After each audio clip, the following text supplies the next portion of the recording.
Chiffon দা বোয়াল কত করে? 250 টাকা কিলো বোয়াল। আর ইলিশগুলো 700, আর ওই সবই 700। সাবাস, হেভি হেভি বোয়াল আছে দেখো,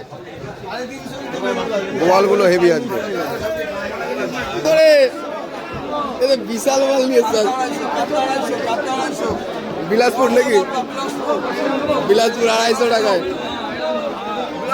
250 টাকায় অজিত কাকার, এই অজিত কাকার ঘরে। হ্যাঁ, এই চিংড়ি কত? চিংড়ি 100 টাকা, 100 টাকা, 100 টাকা, 100 টাকায় চিংড়ি, 100 টাকা দিল। 200 টাকায় হচ্ছে।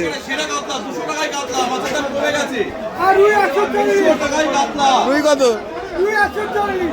140 রুই। আর ওই